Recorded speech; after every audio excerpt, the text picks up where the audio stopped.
When the vote first went through, and I remember very clearly when the vote for women's ministry went through, ordination, I remember thinking, this may affect me one day, but I put that firmly out of my mind after that. So it was a couple of years later, I think, when people started to ask me about it personally. I come from quite an Anglo-Catholic background, and when I was growing up as a teenager, we were very much forward in faith actually as a family, and the church I went to were not in favour of women being ordained in the future at all. And I remember actually signing a petition against it when I was a teenager. So when I was actually felt called to ordination, I had to tell my parents, and they were a bit surprised. Luckily, I'm very close to them and they're very supportive, and they said, well, if that's what God's calling you to, Kate, that's what God's calling you to. I first felt called to be a priest when I was about 9 years old, but of course in those days it wasn't an option for women. But I remember sitting in a church at the age of about 9 and feeling called by God then.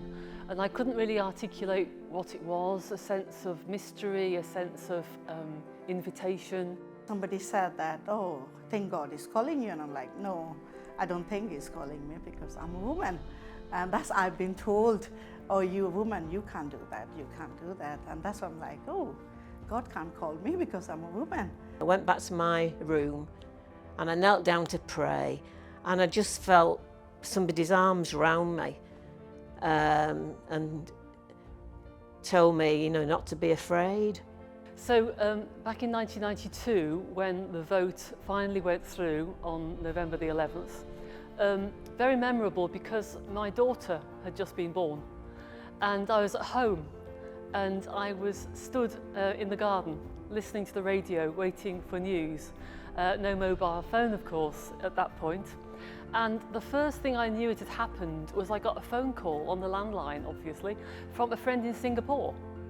And she said, isn't it wonderful? We've just heard the news. I'm like, so what's happened, you know? I didn't know. Yes, I remember vividly, extremely vividly, the vote all those years ago. A sense of elation, euphoria. At long last, the church had finally done the right thing. I remember it so well.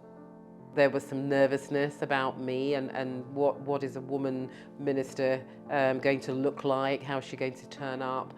Certainly by the time I left in 1997 in my first curacy, I had an amazing time and a very warm reception to the people who got to know me rather than the concept of a woman priest. And I think that was what helped to distinguish. I think when people get to know us as people and as priests, they realise, yeah, we're okay, or even better than okay. So there were barriers. When I was a curate, I distinctly remember being invited round to some people's for a couple for afternoon tea and cake. And as we were sipping our tea, they both said to me, well, we're not going to receive communion from you, you know, Kate. And I was like, oh, okay, like some more tea? Oh, thank you. Like, what do you say, you know? It hurt in a way. And there's other people who just left the church because I was ordained and decided to go elsewhere, so that was quite hard. But overall, it's been really positive, and I want to stress that, I really want to stress the positive. The amount of people who said to me, oh, Auntie Flo would have been so grateful, it was a woman taking her funeral, and I'm so glad it's you marrying us, you know, that kind of attitude as well, which has been really, really positive. So the whole question around barriers in ministry for me as a woman priest, you know, there's an intersectionality here in that I'm not just a woman priest, I'm a black woman priest, I'm a GMH in the GMH community. And so absolutely there have been barriers, are barriers and will be barriers into the future. And of course being ordained in '94, being in that first cohort meant that there was a lot of sensitivity, nervousness, you know, what is this going to actually look like? Barrier one, I'm woman, and then Asian woman, that was another thing. An Asian woman with the collar, people just like, oh, you from Pakistan, why you with collar? And but I always feel like, yes, even though it's been barrier and people will disappoint me, but then God always give me that boost up. No, it's okay, because who will accept 100%? They didn't accept Jesus, so who am I? it makes it complete. And especially for people like that have been abused or find it difficult with men.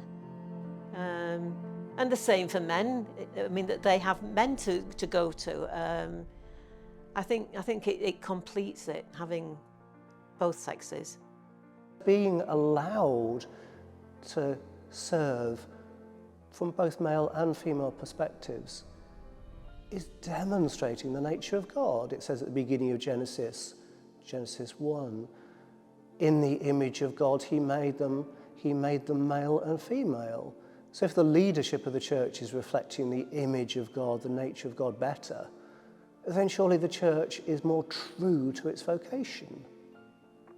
I'm really excited that the church moved and made that decision to enable those of us who feel called to ministry and to exercise a priestly ministry. If I think about my colleagues and friends who are priests here in this diocese and elsewhere, it has not just added to the church, but I think the way I'd want to describe it is that we are unfolding into the church that God wants us to be.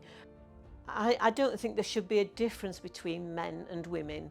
It's the whole of humanity that you're representing. Society isn't just one gender. Automatically you're not therefore reflecting the whole of society. You can't address everything. I can do anything through Christ who strengthened me. So that's the give me strength. Even though I am a woman, I can do things what God wants me to do.